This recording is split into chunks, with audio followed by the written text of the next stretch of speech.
bermanfaat buat orang banyak gitu. Terus dan itu sangat bagus sekali kegiatan di luar kampus sebagai pengenalan selain karya kepada mahasiswa, kepada masyarakat, dan juga memang supaya kampus kita akan lebih dikenal banyak orang. Ada misi tersendiri. Kemudian kalau kemarin kita sudah berdiskusi beberapa kali ya, banyak mata kuliah yang saya sudah diskusikan. Mungkin ini ada beberapa mata kuliah yang sebagai kesimpulan dari penutup beberapa judul materi yang sudah saya sampaikan. Jadi kalau hari ini mungkin judul materi tadi saya sudah share, silakan bisa dibuka masing-masing ya. Perlunya komitmen organisasi dalam budaya organisasi. Gitu. Bahwa mata kuliah saya yang terkait dengan budaya organisasi, di mana budaya organisasi ini memang kita bikin bersama-sama, dibuat bersama-sama di dalam satu perusahaan atau satu kantor, di mana budaya itu kita terapkan agar suatu organisasi itu menjadi organisasi yang terbaik. Ternyata peran serta budaya organisasi sangat dibutuhkan sekali dalam organisasi. Oleh karena itu, selain peran budaya organisasi sangat perlu diterapkan, ada peran yang mengikut sertakan salah satu syarat untuk budaya organisasi itu bisa dikembangkan, bisa berjalan dengan baik, bisa berkembang dengan baik, dan bisa menjadikan budaya organisasi itu baik adalah apabila mempunyai komitmen organisasi. Ternyata komitmen organisasi ini sangat baik dan sangat diperlukan dalam menerapkan budaya organisasi. Karena komitmen organisasi ini kita contohkan apa sih itu komitmen. Kadang-kala kita contohkan bahwa kita di dalam rumah tangga. Pada saat kita menikah, kita membentuk rumah tangga, dua-dua suami istri itu punya komitmen, punya kesepakatan, punya MOU, begitu ya. Apa MOU kita ya? Tadi di dalam rumah tangga, dua suami istri niatnya saling ibadah.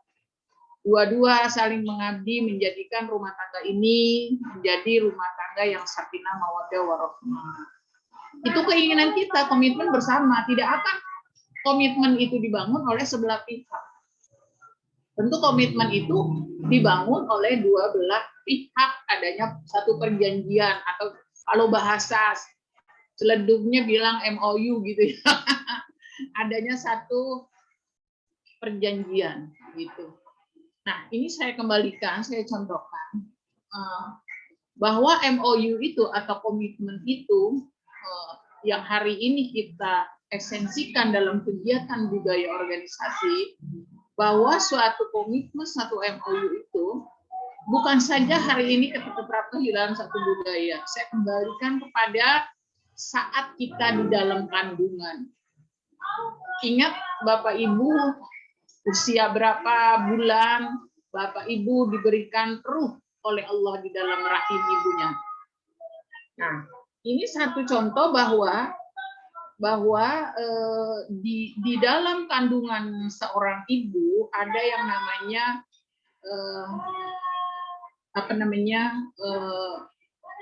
dunia rahim, ada yang namanya dunia ruh, ada yang namanya ya dunia yang hari ini kita hadapi setelah kita lahir, yang disebut namanya panggung sandiwara kalau sudah di dunia. Maka ada komitmen, kita sering mendengar anak itu tergantung kepada kedua orang tuanya, mau dijadikan merah atau menjadikan hitam, mau merah atau putih. Maksudnya di situ mau Nasrani, mau Majusi, mau apa, itu tergantung kepada orang tua, kepada lingkungannya. Sama, saya akan membahas tentang komitmen organisasi tergantung kepada komitmen yang akan kita lakukan. Organisasi itu mau dibawa kemana, mau dijadikan apa, gitu. Nah, komitmen ini tadi saya katakan seperti kita di dalam kandungan, saat bayi 4 bulan di dalam kandungan, maka Allah akan memberikan ruh kepada bayi di dalam kandungan itu. Apakah Allah memberikan ruh semata-mata ditiupkan ruh saja? Tidak. Di situ ada perjanjian antara si cabang bayi dengan Allah. Adanya satu komitmen. Jadi makanya si bayi itu pada saat lahir itu dia fitrah. Bersih, tergantung tadi lingkungan dan orang tua mau dijadikan apa si bayi ini tergantung kepada lingkungannya. Anak kita mau jadi agama lain, ya itu tergantung. Kita mau ke Muslim, ya itu tergantung kita untuk bisa menjadikan anak kita itu ya kita, peranan kita sebagai orang tua. Tetapi Allah pada saat menciptakan ruh itu sudah diberikan, mereka itu sudah berjanji. Apa perjanjian mereka itu? Ya itu. Maka adanya rukun Islam. Yang pertama itu syahadat, yang kedua itu sholat. Gitu. Syahadat itu adalah asyhadu alla ilaha illallah, aku berjanji kepada Allah tiada Tuhan selain Allah. Maka kalau sudah berjanji, begitu kita lahir ke dunia kita tidak tepati perjanjian itu, komitmen kita tidak laksanakan, kira-kira Allah marah nggak sama kita? Pasti marah. Sama di dalam komitmen budaya organisasi, kita sudah punya komitmen kita buat bersama, di mana dalam pelaksanaan budaya organisasi ternyata komitmen itu kita tidak laksanakan, kita langgar. Maka siapa yang marah? Ya tadi, apa pimpinan kita. Kalau kita bawahan yang bekerja sama pimpinan kita yang melanggar, tapi ternyata jarang ya, kadang-kadang yang melanggar itu justru bawahan. Kalau yang membuat komitmen bersama-sama pimpinan, tapi bisa saja terjadi begitu komitmen dibuat, saling sama-sama melanggar. Karena komitmen itu satu kesepakatan, satu MOU yang memang benar-benar sangat dibutuhkan dalam menjadikan budaya organisasi ini budaya yang bisa lebih maju dalam bergeraknya suatu organisasi. Di mana dimensi komitmen organisasi itu, ini menurut si Mayer dan Ali ini ada 3 komitmen itu. Pertama, komitmen aktif yang mengacu pada keterikatan emosional. Identifikasi, merasa memiliki keterlibatan dan bertanggung jawab. Seperti Anda pada hari ini di kantor, saya pikir rasanya lebih berat Anda hari Senin tidak masuk kerja daripada di rumah suami Anda sedang tidak enak badan. Pilih mana? Pasti Anda tetap masuk kerja, walaupun di rumah suami Anda sedang, kalau Anda seorang perempuan, kalau Anda seorang laki-laki, mungkin istri Anda atau anak Anda lagi tidak enak badan. Anda hanya mungkin menugaskan orang dekat, kalau sudah ke dokter ya hanya memberikan obat, tapi tetap Anda masuk ke kantor karena merasa mencintai dan merasa bertanggung jawab terhadap lembaga yang tempat Anda bekerja. Karena itulah, maka ini yang disebut dengan komitmen efektif. Di mana komitmen yang kedua, bahwa komitmen ini juga adalah konsep daripada orientasi yang menekankan pada sumbangan seseorang sewaktu-waktu dapat hilang jika orang itu meninggalkan organisasi.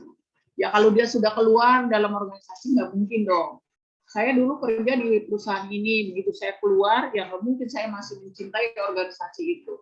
Atau seperti hari ini Anda kuliah sebagai mahasiswa di STIMA ini, Anda kan merasa memiliki kampus sampai Anda besok pergi kegiatan sosial atau kegiatan kemasyarakatan, itu tandanya Anda mencintai kampus Anda. Anda mempunyai komitmen ingin memajukan kampus Anda bersama-sama. Tapi nanti begitu Anda lulus, Anda ada sebagai alumni, tapi hanya mengenang, tapi tidak memiliki mengenang bahwa saya bisa seperti ini adalah lulusan dari STIMA ini. Kemudian juga yang ketiga adalah komitmen non-normatif, di mana menunjukkan kepada tingkat seberapa jauh seorang psikologis untuk menjadikan karyawannya sebuah organisasi didasarkan kepada perasaan seperti kesetiaan, afeksi, kehangatan, pemilikan, kebanggaan, dan kebahagiaan. Rasanya memang kalau satu organisasi kita sudah bersama-sama di situ, atau para dosen di Stigma ini, para karyawan merasa sudah memiliki, akan timbul kesetiaan itu. Bagaimana rasanya untuk terus memiliki rasa kepemilikan, rasa kebanggaan. Bangga loh saya lulusan Stigma ini, bangga loh saya bekerja di Stigma ini. Ini adalah salah satu daripada unsur komitmen. Maksudnya dimensi komitmen ini adalah seperti itu di dalam satu organisasi. Kemudian mungkin sedikit saya ulang tentang budaya organisasi karena kaitan dengan budaya organisasi, di mana budaya organisasi adalah, ini banyak pendapatnya, saya hanya dari sisahin bahwa pola dasar yang diterima oleh organisasi adalah bertindak, memecahkan masalah, membentuk karyawan mampu beradaptasi dengan lingkungan, dan mempersatukan anggota organisasi. Sangat baik makanya budaya organisasi, karena dia mempersatukan dari seluruh karyawan untuk bekerja sama dan memajukan suatu lembaga atau organisasi yang dipimpin. Sangat bagus sekali. Jadi organisasi tanpa budaya organisasi tidak akan berjalan dengan baik. Begitu juga budaya organisasi tidak bisa berjalan dengan baik tanpa komitmen organisasi yang baik. Begitu. Di mana fungsi organisasi, budaya organisasi, saya ngulang, ini sebetulnya sudah kita berikan yang lalu, ya, bahwa fungsinya pertama, budaya mempunyai suatu peran untuk menetapkan tapal batas, yang artinya budaya menciptakan perbedaan yang jelas antara satu organisasi dengan organisasi yang lain. Yang kedua, budaya membawa suatu rasa identitas bagi anggota organisasi masing-masing. Budaya mempermudah timbulnya komitmen pada suatu yang lebih luas daripada kepentingan pribadi seseorang. Budaya menetapkan sistem sosial di mana merupakan perangkat sosial yang membantu mempersatukan suatu organisasi. Budaya berfungsi sebagai mekanisme di mana makna daripada kendali, memandu dan membentuk sikap serta perilaku para karyawan. Jadi itu memang fungsi budaya di dalam organisasi seperti itu, harus saling rasa memiliki, di mana identitas anggota-anggota masyarakat, identitas seluruh anggota karyawan itu di dalam budaya itu harus saling paham. Misalnya Ibu Hairuni tinggalnya di mana, berapa anaknya, siapa nama suaminya, Pak Arif, nama istrinya siapa, keluarganya siapa, begitu juga misalnya Pak Nurul, kemudian juga misalnya Pak Jahid, Pak Pujianto, itu semua saling memperkenalkan. Maka di dalam satu lembaga perlu adanya, kalau dulu, sekarang juga mungkin masih ada ya, di dalam budaya menerapkan adanya silaturahim antara keluarga. Diajak piknik bersama-sama. Untuk apa? Tadi untuk komitmen bahwa bukan suami saja merasa memiliki di dalam suatu, tanda kutip, suatu organisasi, tapi keluarga juga, karena sudah menikmati hasilnya dari suatu lembaga yang di tempat kita kerja itu. Kita digaji, dikasih hadiah, dikasih reward, dikasih yang lain-lain dalam suatu perusahaan itu. Maka kita merasa memiliki, dan bukan cuma pribadi, tapi dalam unsur keluarga, anggota-anggota keluarga pun harus tahu begitu. Kan kadang-kala juga kita ditanya, Ibu, suaminya kerja di mana? Oh, suami saya kerjanya di kementerian ini.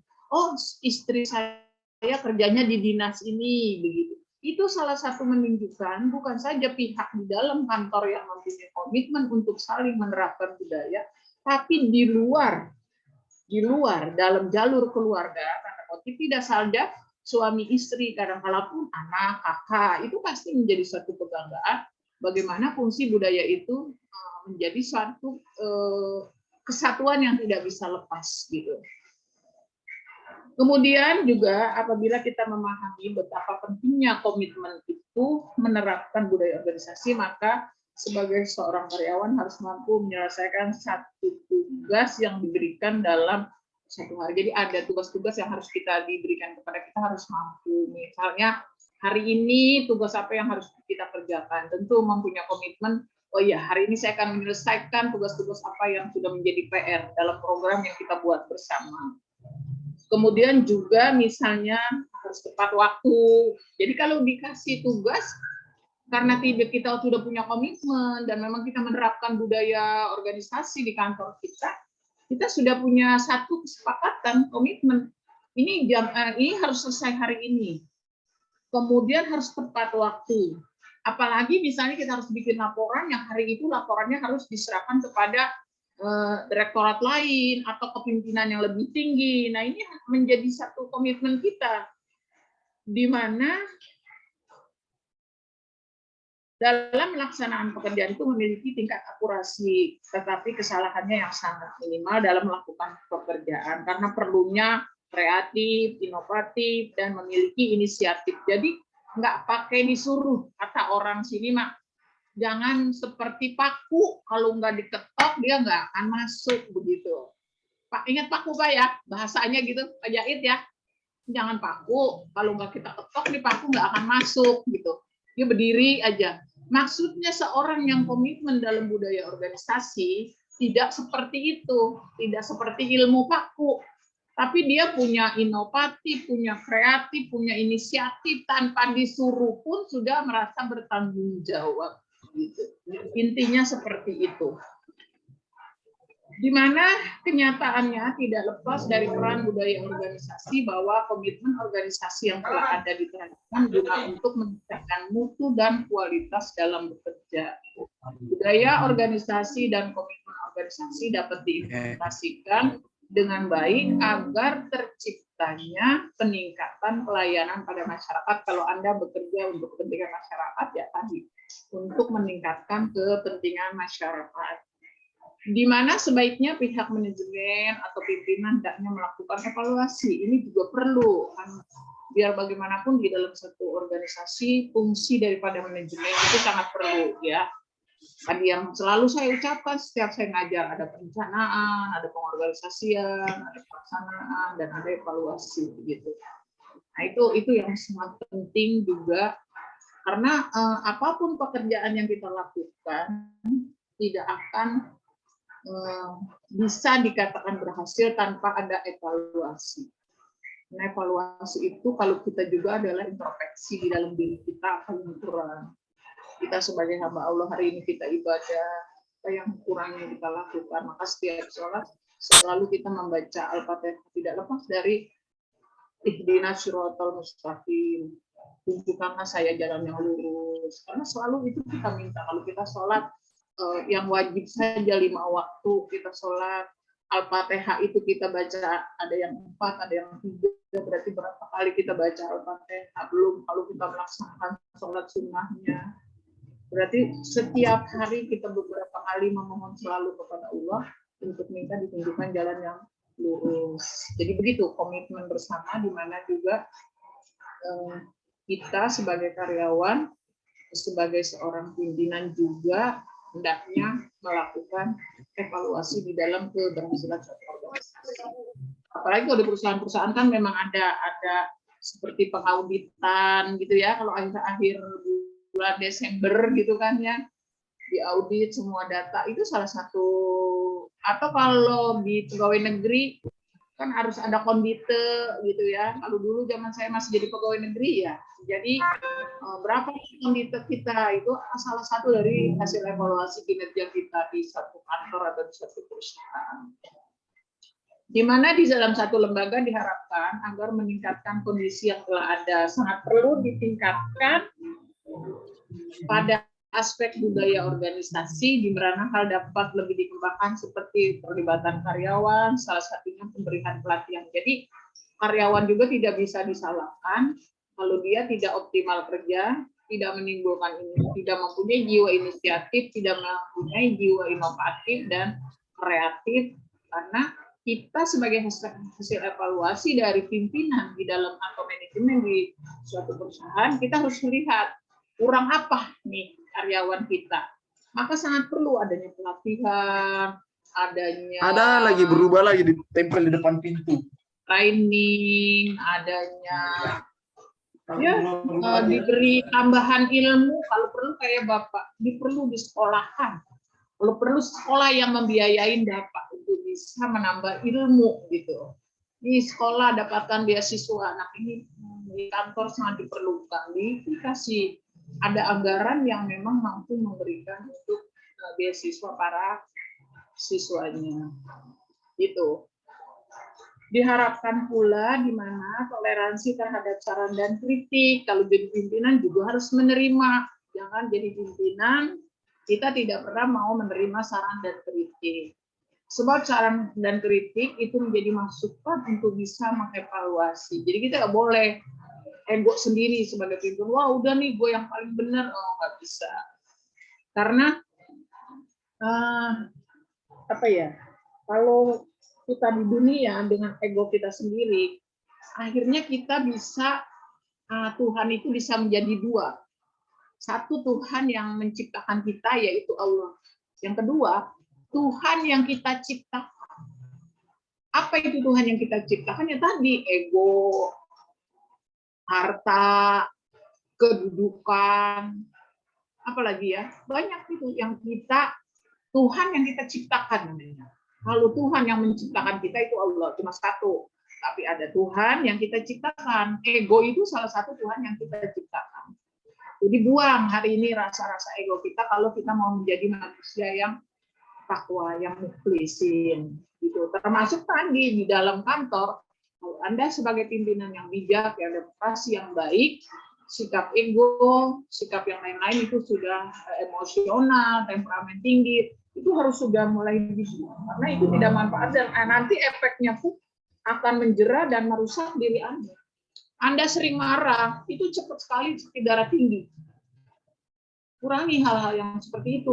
Justru budaya organisasi dan komitmen organisasi ini membawa Anda kepada tim kerja yang tidak membebankan diri Anda sendiri dan tidak menyebabkan Anda punya penyakit banyak.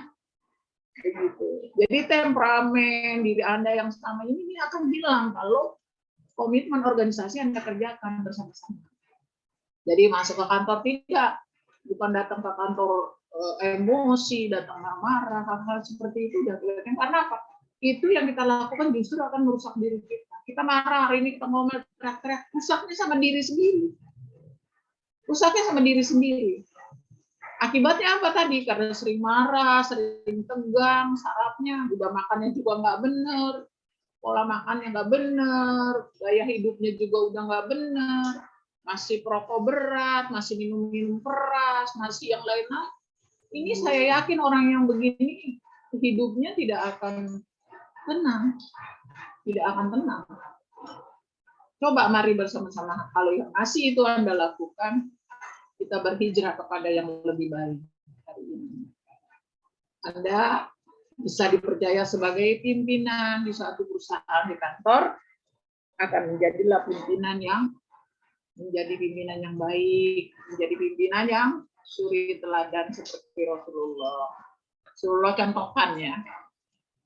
Apalagi mampu tugasnya bahwa Anda masuk ke dalam kantor menjadi pimpinan yang mampu merubah akhlak para anak buah Anda itu. Innama bu'istu liutamima makarimah. Jadi kalau Muhammad ditugaskan ke bumi itu untuk merubah akhlak manusia yang tidak baik menjadi baik. Sama, kita tugasnya pun sama. Bagaimana kita mampu memberikan contoh, memberikan apa yang terbaik di kantor kita, termasuk tadi karena esensinya manusia yang baik itu adalah akhlaknya. Jadi bukan di contoh lain, lu orang baik, tapi akhlaknya masih buruk. Esensi dari seorang pimpinan yang dikatakan baik apabila dia akhlaknya baik itu. Kalau dia sudah akhlaknya baik, otomatis dia melakukan ibadahnya baik, bahasanya baik, sopan santunnya baik, dan itu semua akan baik. Itu esensi daripada kita sebagai manusia menjadikan pimpinan kita yang pimpinan yang baik. Esensi daripada yaitu akhlak ditunjukkan sama. Termasuk hari ini kita sebagai Muslim, kita menerapkan Quran itu sebagai pedoman. Maka di dalam surat Al-Baqarah yang kedua itu sudah dijelaskan. Jalikal kitabul la raiba fihi hudalil muttaqin. Quran ini sebagai aturan, sebagai izin sebentar Bu. kayaknya kita harus pindah room deh, Bu. Nanti kayaknya ada kelas lain ini bentrok. Jadi kita pindah ke SDM dulu. Bentar kita siapkan ininya ya, Bu ya. Siapkan Kenapa Pak? untuk Sudah habis waktunya? enggak, Bu, posisi apa? Jadi kayaknya ini ada kelas bentrok nih. Jadi kayaknya kita harus masuk ke room SDM. Kita siapkan dulu ya, Bu ya. Kita pindahkan dulu. Oh gitu Pak. Ayo silakan. Bentar ya. Diberi kotanya, Pak. Sudah ada breakout room-nya, teman-teman bisa masuk di kelas SDM. Iya, beri kota rumah aja.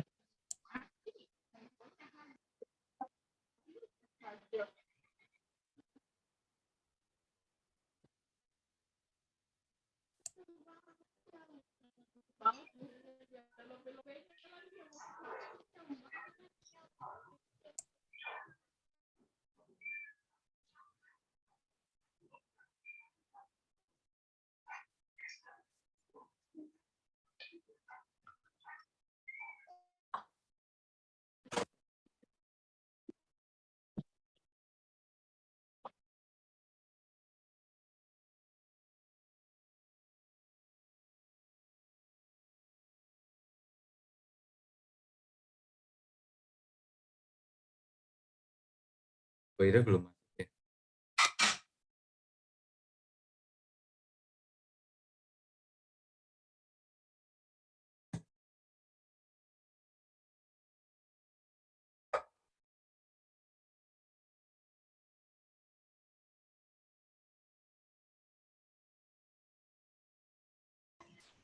Nah, Bu Ubaynya kemana? Iya, kalau di listnya sih udah masuk. Cuman kok belum muncul ya?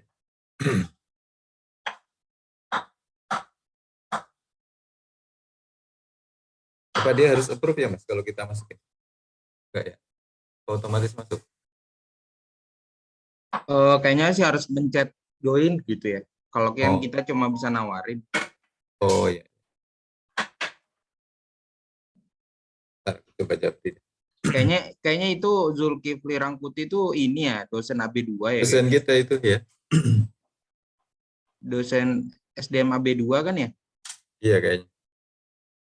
Tumben-tumben AB2 masuk link sini. Iya biasanya beda itu kan, beda. Biasanya beda link. Pak Rangkuti kan itu yang kemarin Pak Rijal mau jadi pembimbing dosen pembimbing Pak Rijal nggak Terima jadi kasih itu. buat Bu Eti. Ah, itu kan usaha Pak Rijal. Ajibnya dipaksa. Pak Harisnya dipaksa.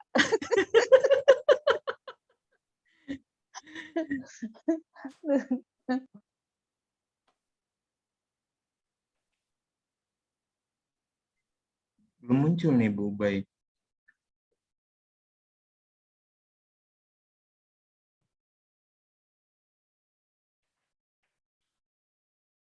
Mungkin di WhatsApp dulu, Pak. Ya ya, ini udah. Ya, mungkin diinformasikan Pak Ketum. Sudah Pak. Yang Makasih. kayaknya.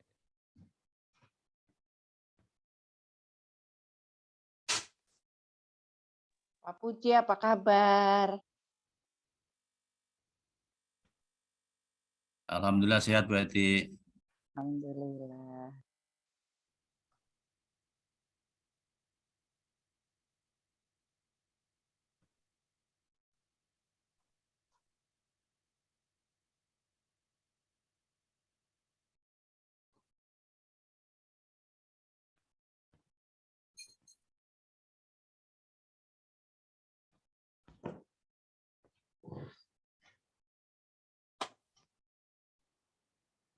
Nah udah.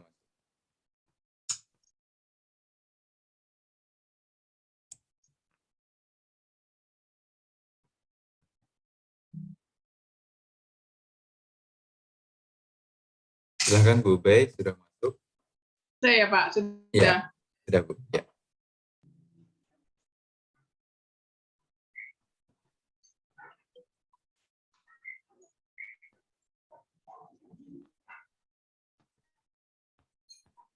Masih kita lanjut dengan komitmen satu organisasi, saya tambahkan sedikit, nanti saya beri kesempatan bukan untuk bertanya, tapi saya pengen satu orang menyampaikan tanggapan atau pendapat tentang komitmen perlunya komitmen organisasi dalam budaya organisasi. Jadi bukan pertanyaan, tetapi bagaimana menanggapi atau tambahan dari materi yang saya sampaikan. Anda boleh mencari di internet, tapi nanti untuk disampaikan.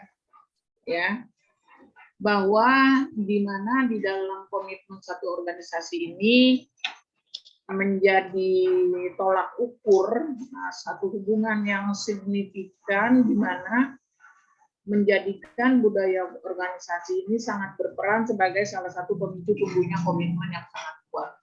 Gitu. Bahwa budaya organisasi juga merupakan sistem penyebaran kepercayaan dan nilai-nilai yang berkembang dalam satu organisasi dan mengarahkan kepada tadi saya bilang perilaku anggota-anggotanya. Jadi tadi saya bilang esensinya apapun jadi pimpinan yang baik, komitmen dan budaya organisasi esensinya adalah hasilnya perilaku yang baik. Perilaku pada pekerja Anda, perilaku dalam diri Anda itu akan baik. Karena dalam hidup kita tiap hari kita terus belajar, maka tuntutlah ilmu walaupun sampai ke liang lahat. Jadi setiap hari kita memang harus belajar gitu. Saya kalau pagi itu jam 5 saya sudah mengikuti kuliah subuh yang diberikan oleh Abu Marlong. Itu sangat bagus sekali, dia seorang motivator di mana jadi dalam pembahasan Al-Qur'an atau pembahasan apa dalam kehidupan kita belajar itu dia menyampaikan sangat bagus sekali, dan itu saya sering mengikuti kuliah-kuliah mereka di mana kehidupan ini ada levelnya. Jadi kalau sama kita juga sekolah kan ada levelnya. Kalau kita baru tingkat 1, S1 diibaratkannya 2 dikali 2 sama dengan 4. Tujuan kita sama-sama pengen lulus, tetapi jalannya banyak. Tujuan kita sama-sama kita pengen yang terbaik dalam hidup. Semua orang di dunia juga pengen semua masuk surga. Ada nggak yang cita-citanya pengen masuk neraka? Nggak ada. Semua surga. Tetapi bagaimana jalannya itu, syariahnya itu masing-masing, gitu kan? Maka di kita ini kan ada Muhammadiyah, ada NU, ada PUI, dan banyak organisasi-organisasi lain yang hari ini berkembang di Indonesia, tapi dengan tujuan sama, mempunyai tujuan yaitu tadi. Maka innalillahi wa inna ilaihi raji'un. Semua datang dari Allah dan kembali kepada Allah.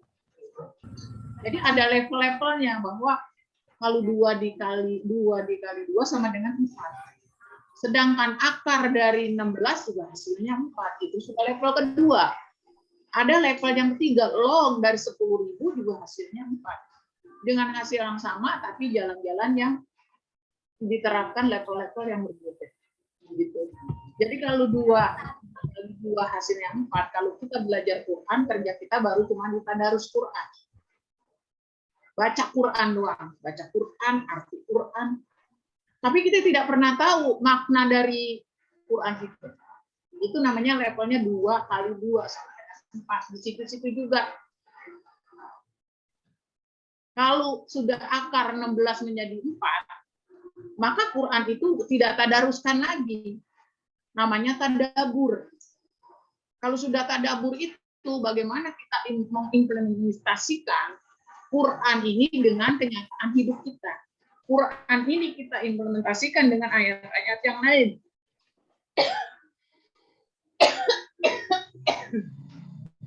Soalnya kita misalnya membahas zakat. Dalam zakat di Quran, surat berapa saja? Surat yang membahas tentang syahadat aja, itu ada, kalau nggak salah saya baca itu ada hampir 17 surat yang terkait dengan itu, namanya kita mengimplementasikan dari surat ke satu ke surat lain. Namanya tadabur. Maka nanti kita akan tahu maknanya apa nih Allah kasih seperti ini. Sama, kita belajar ilmu juga kuliah sama seperti itu. Ada levelnya juga. Tapi kalau sudah log 10.000 yang hasilnya sama 4, itu levelnya udah yang paling tinggi. Quran itu tidak saja ditadaruskan, tidak saja ditadaburkan, tapi namanya ditafakurkan. Kalau tafakurnya itu berarti sudah nyata apa yang kita lakukan. Apa yang kita perbuat. Apakah kita pakai hijab itu juga salah satu esensi daripada tafakur level itu bisa. Bukan berarti kita terus diwajibkan pakai hijab dan pakai baju muslim terus akidah akhlak kitanya tidak baik. Oh, belum tafakur. Kalau tafakur itu apa yang kita lakukan karena sudah sesuai dengan perintah Allah. Nah ini sama, berarti apa yang kita lakukan dalam keilmuan kita mencari ilmu, hari ini kita kuliah, bagaimana levelnya itu ya tergantung kita. Apakah hari ini kita masih di posisi 2x2 ilmu yang kita dapat? Apakah sudah di akar 16 ilmu yang kita dapat? Apakah sudah di log 10.000 ilmu yang kita dapat dalam pembahasan semua mata kuliah yang hari kita termasuk mungkin saya menyampaikan budaya organisasi ini. Mungkin kalau sudah masuk ke log 10.000 dalam materi budaya organisasi, Anda bisa saja mengesensikan nanti menjadi salah satu tesis Anda yang kaitannya dengan seperti ini. Saya mengambil budaya organisasi, akan saya bahas sampai kemanapun dan akan saya berikan contoh. Esensi terakhirnya adalah tadi perilaku-perilaku yang menghasilkan teori saya bisa diterima oleh banyak orang. Gitu. Saya rasa cukup untuk saya sampaikan hari ini materi saya.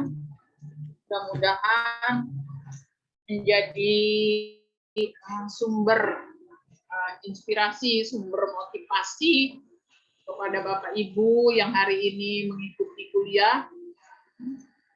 Tapi maka tadi saya sampaikan masih ada waktu kita sampai, saya janji tadi kemarin sampai jam 10 ya Pak Arif.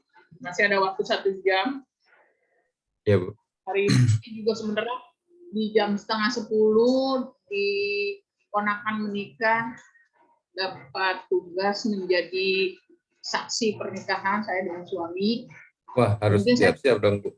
Ya, Ya, 10 saya ingin.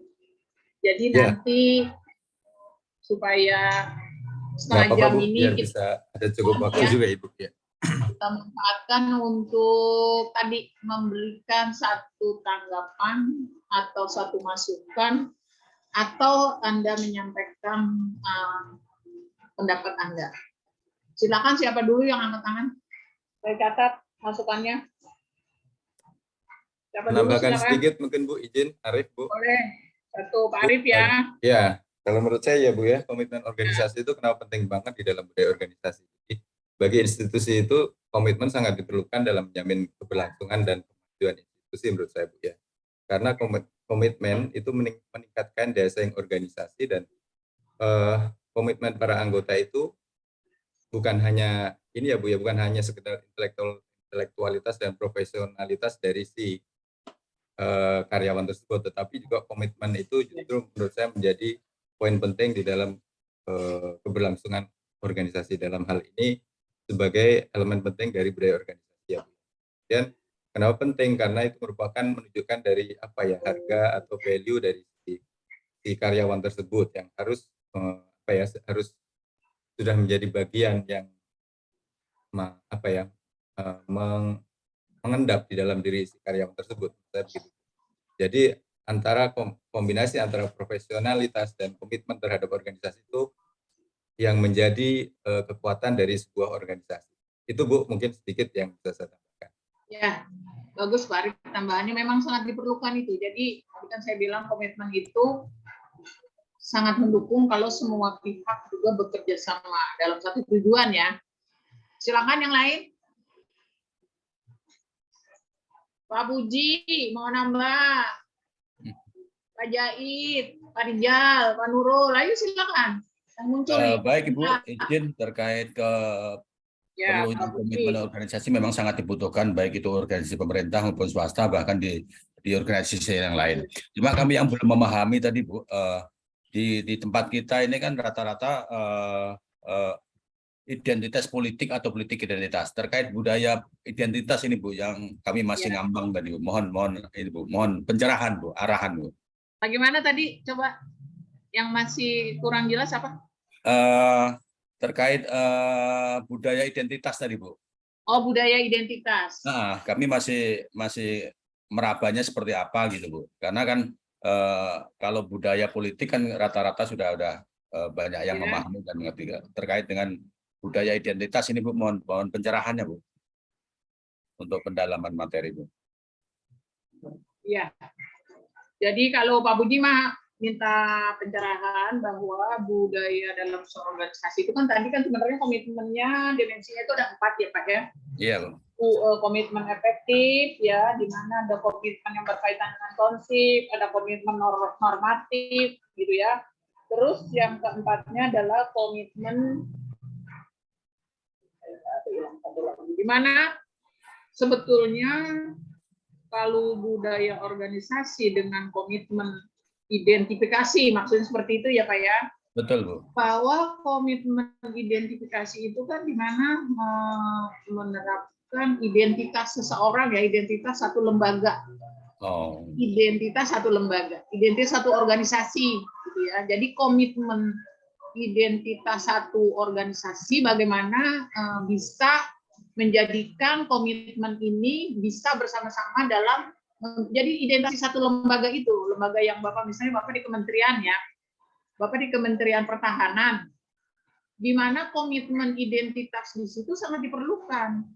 Bapak bekerja harus tahu kantornya Bapak identitasnya gitu kan, Bapak di bagian apa identitasnya, identitas lembaga ya Pak, bukan identitas pribadi orangnya, tapi identitas satu lembaga itu. Di kementerian di bagian apa, di bidang apa, bekerjanya bagian apa, terus inputnya, prosesnya, inputnya, dan outcome-nya kemana. Gitu.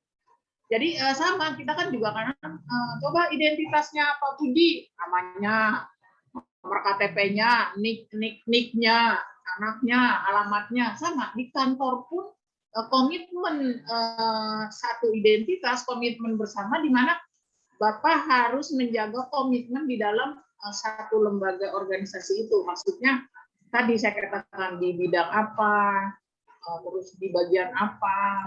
Maka dalam satu lembaga diperkecil mungkin ya Pak. Misalnya Bapak di bagian manajemen. Nah, manajemen di situ apa yang dipegang, satu komitmen di situ, komitmen identitas dalam satu lembaga yang Bapak pimpin. Ya, begitu Pak Puji. Baik, ya, Bu. Silakan. Terima kasih atas masukannya, Bu, pencerahannya. Ya, Bu. silakan yang lain. Izin Bu Ubay. Ya, Pak Jahit ya. Ya, sedikit Bu, menarik tentang komitmen. Ini saya menitik beratkan kepada rasa tanggung jawabnya, Bu. Betul. Karena dalam perusahaan setiap karyawan itu penting dengan suatu komitmen, sehingga dia itu bisa lebih bertanggung jawab. Iya. Dibandingkan dengan karyawan tidak mempunyai komitmen. Sehingga karyawan ataupun tim yang komitmen dia itu akan bekerja secara optimal. Ya. Artinya dapat mencurahkan seluruh perhatiannya, pikirannya, tenaganya, waktunya, sehingga apa yang diinginkan atau yang menjadi goal suatu tim atau perusahaan itu bisa tercapai gitu, Bu. Ya. Terima kasih, Bu. Ya, memang betul Pak. Komitmen itu yang sangat perlu tanggung jawab. Tanggung jawab bagaimana dia bisa memikul tanggung jawab itu. Maka kan katanya ada pepatah kalau kita pimpinan menjadi pimpinan itu nggak boleh diminta. Oh saya mau jadi ketua ini, oh saya nggak boleh. Itu karena pimpinan itu adalah amanah. Maka kalau amanah adalah tanggung jawab yang dipikulnya adalah berat. Begitu. Oke Pak Jahit, makasih. Silakan yang lain. Pak Nurul, Pak Rijal, ini yang mana yang lain nih? Pada ngopi ya? Dingin ya, saya juga mau dikirimin kopi di sini. Izin Bu, mungkin saya nambahin sedikit. Iya, boleh. Enggak. Rijal ya? Iya Bu. Jadi komitmen organisasi sangatlah penting karena komitmen organisasi sendiri mengikat karyawan untuk tetap setia bekerja dan menjalankan tujuan dan aturan-aturan yang ada dalam perusahaan. Namun banyak dijumpai karyawan atau pekerja yang tidak berkomitmen Bu bagi perusahaan, sehingga bagi perusahaan komitmen para karyawan ini harus diperhatikan. Karena dengan adanya komitmen para karyawan nantinya dapat berpengaruh pada kinerja di perusahaan. Jadi komitmen karyawan yang tinggi, karyawan akan lebih semangat untuk bekerja secara optimal dan lebih bertanggung jawab terhadap kerjaannya guna untuk mencapai harapan dan tujuan perusahaannya. Ya, betul Pak Rijal. Jadi memang komitmen itu menjadikan seseorang itu setia pada perusahaan, di mana juga menghasilkan kinerja yang baik. Maka sebagai seorang pemimpin, kalau sudah karyawannya mempunyai komitmen kerja yang baik dan bertanggung jawab, maka reward-nya juga harus dipikirkan. Ya enggak, gajinya maksudnya harus dipikirkan sebagai seorang pimpinan. Ya enggak Pak Puji, kerjanya capek, ada lembur, kok gajinya nggak naik-naik. Ya kasihan dong. Betul, Bu, perlu reward. Ya itu kan harus dipikirkan, ya nggak Pak? Baik, Iya, harus dipikirkan supaya tambah komitmennya, tambah semangat, tanggung jawabnya tambah semangat, sehingga kepercayaan memiliki komitmen identitas di satu lembaga itu akan tambah kompak, tambah semangat, tambah tambah kompak, yang akhirnya tadi kita juga seorang pimpin harus memikirkan hasil jerihnya mereka dengan reward yang bagus. Jadi sesuai gajinya. Kalau Jakarta kan sekarang honor aja UMR sudah hampir 4 juta lebih. Tapi ya kalau biaya hidup Jakarta ya mungkin pas-pasan ya Pak ya, kadang-kala tutup lubang gali lubang begitu kali ya. Jadi belum datang di warung tetangga sudah ngutang ini, ngutang itu, karena ya UMR-nya seperti itu, begitu. Ya, tapi kalau saya tinggal di kampung ya Pak, nggak ada tempat ngutang, susah gitu. Cuma saya itu sehari punya uang 20.000 aja saya masih bisa di sana. Karena kalau di kampung itu, ini kebetulan saya lagi di Jakarta hari ini. Jadi kalau di kampung itu kebetulan biaya seperti beli tempe 3.000 itu masih dapat. Sayur bayam 1 ikatnya 2.000. Jadi kalau uang 20.000 bisa untuk makan keluarga walaupun hanya berdua atau bertiga. Kebetulan di rumah tinggal berdua jadi cukup ya. Kalau saya tinggal di Jakarta dulu ya mungkin apalagi sekarang ya Pak, biaya hidup itu tempe itu 2.000 udah nggak bisa. Apalagi sekarang nilai 2.000 udah nggak ada nilainya. Jadi bagaimanapun seorang karyawan bekerja itu gajinya atau reward-nya itu harus dipikirkan. Jadi kalau ada gaji ke-13, tunjangan ini, tunjangan itu harus dipikirkan, karena untuk majunya satu budaya organisasi dikembangkan dengan baik dalam satu organisasi tidak lepas daripada komitmen juga terhadap gaji. Jadi komitmen hasil kerja, hasilnya juga ya tadi komitmen gaji harus dipikirkan. Jadi apalagi misalnya Anda di dalam satu kalau di negeri mungkin ya Pak Puji memang sudah pemerintah tentukan ya Pak, ada golongan 3A. Kayak Pak Puji mungkin sekarang golongannya sudah 4B gitu ya Pak. Ya kalau golongan 4B gajinya sudah seperti anggota dewan kalau Jakarta itu. Anggota dewan kabupaten begitu ya Pak. Karena kalau sekarang Amin. saya lihat di Jakarta itu pegawai negeri luar biasa, DKI itu tunjangannya, tunjangan makannya, golongan gajinya, dan yang lain-lain lah, tunjangan keluarga sudah sangat besar sekali. Itu sudah bagus, pemerintah sangat banyak. Tapi masih adanya kecemburuan sosial karena hanya DKI yang besar. Mungkin masih masuk Jawa Barat, Banten. Tapi kalau sudah masuk ke Jawa Barat juga hanya daerah-daerah seperti Bekasi yang masih masuk ya, Depok. Tapi kalau sudah ke arah Cirebon, terus sudah masuk ke Jawa Tengah itu sudah beda. Jadi komitmen juga tidak lepas dari itu, Pak. Silakan, siapa lagi yang mau nambah Pak? Pak Nurul, saya mau nyapa Pak Nurul nih. Ayo Pak Nurul. Sambil kita ngopi. Ayo, nih Pak Birlanda Siombing nih baru masuk. Ya, Pak Nurul kali mau masuk. Tambahan Pak. Bu Bay. Ya, silakan. Ya, saya baru dapat Bu Bay. Iya Pak, silakan Mangga. Nih. Bu Bay. Oh, Pak Ari baru masuk. Bu Bay, kan komitmen dalam organisasi organisasi ada 3 dimensi ya, Bu Bay. Gimana Pak? Komitmen organisasi itu di dalam perusahaan ada 3 dimensi ya. Ada 3 dimensi. Ya, menurut itu setahu saya itu keinginan tetap menjadi anggota organisasi, percaya dan menerima nilai dan tujuan organisasi, siap bekerja keras sepenuh hati untuk berkontribusi terhadap kemajuan organisasi. Namun di perusahaan yang yang saya kerja itu untuk tujuan organisasi tersebut dimensinya tuh kurang begitu diterapkan ya, Iya. Bu Bay. Iya. Nah, menurut Bu Bay sendiri, apakah ini penting banget ya, terlalu penting di 3 dimensi ini dalam organisasi? Ya, saya rasa memang dimensi organisasi sangat penting, Pak. Kalau memang perusahaan itu ingin maju gitu. Nah, tinggal bagaimana komitmen pimpinan, Pak. Kadang-kala kan kita pimpinan ini kadang-kala tidak sesuai dengan apa yang kita inginkan. Anak buah semangat pengen seperti ini, tapi ternyata dikirim pimpinan, apalagi kalau di perusahaan negeri atau di pegawai negeri ya, kalau Anda di kantor negeri itu pimpinan itu ditunjuk dari atasan. Jadi Bapak ini dijadikan kepala dinas ini, kepala ini itu ditunjuk ya Pak. Atau dia naik sesuai memang jabatan yang dia sandangnya. Ini kadangkala dalam menerapkan dimensi komitmen dalam satu budaya organisasi, kadangkala tidak semua orang sama.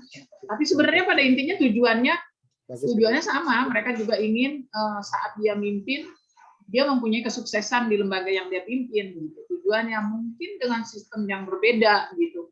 Tapi sebenarnya kalau mereka sekolah seperti Bapak di bagian SDM, tentu masih tahu ada ilmu-ilmu gitu. Mungkin dia sekolahnya di luar negeri kali ya Pak ya, yang mungkin tentang seperti budaya organisasi kan, kalau di luar sana kan keilmuannya beda ya Pak ya. Dia mungkin dapatnya tentang tadi kali komitmen politik yang lebih banyak berpihak begitu ya Pak. Nah itu mungkin tadi itu kalau bisa sebenarnya saling mengisi ya Pak. Syukur adanya diskusi secara pimpinan sama beberapa staf. Kalau kan tadi saya bilang jadi pimpinan itu jangan tidak menerima koreksi, jangan tidak menerima masukan. Jadi sangat baik sebagai seorang pimpinan itu kita menerima masukan dari bawah. Jadi ini sepertinya kurang jalan demi satu komitmen untuk satu organisasi. Kelihatannya agak timpang di dalam satu keberhasilan dalam lembaga kita. Maka mungkin Anda bisa memberikan saran, bukan menggurui ya, tapi dalam diskusi memberikan saran. Ini perlunya ini. Mungkin Anda juga pada saat rapat pimpinan, silakan siapa yang memberikan masukan. Mungkin ini satu diskusi kita, biar kantor kita lebih maju. Masukkan dengan yang ilmu Bapak punya, apalagi diperkuat dengan teori yang Bapak sampaikan. Saya baca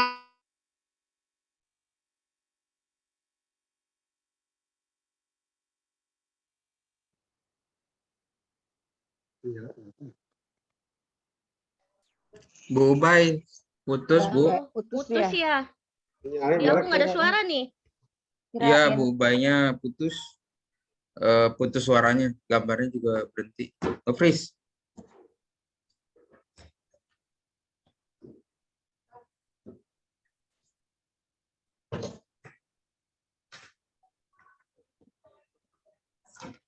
Ya, sementara bisa diisi sama Pak Jahit.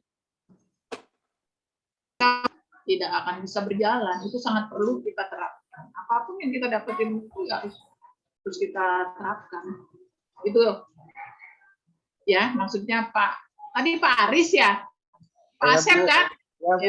Ya Pak Asep, begitu Pak Asep. Jadi memang sangat perlu. Kalau nanti di kantornya belum diterapkan, Pak Asep bisa menjadi satu masukan pada saat rapat pimpinan. Bagaimana diterapkan? Karena kalau diterapkan akan lebih baik, Pak. Akan lebih baik gitu.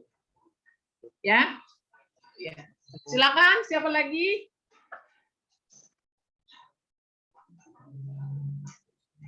Silakan, namanya siapa Ya, yang Bu. mau? Bu Bay. Ya, Pak, silakan. Ya. Ini siapa, Pak Aris ya? Aris Pujianto, Bu Ya, Bay. Pak Aris. Silakan, Pak Aris. Kalau ke Jakarta mampir, Bu. Ini lagi di Jakarta, Pak. Iya, kita ada Tapi acara. hujan terus ya, Pak. Kita ada acara di JIS, Bu, Jakarta International Stadium. Kalau Ibu mau mampir nanti saya siapkan, Bu, di sana, Bu. Di mana, Pak? Jakarta?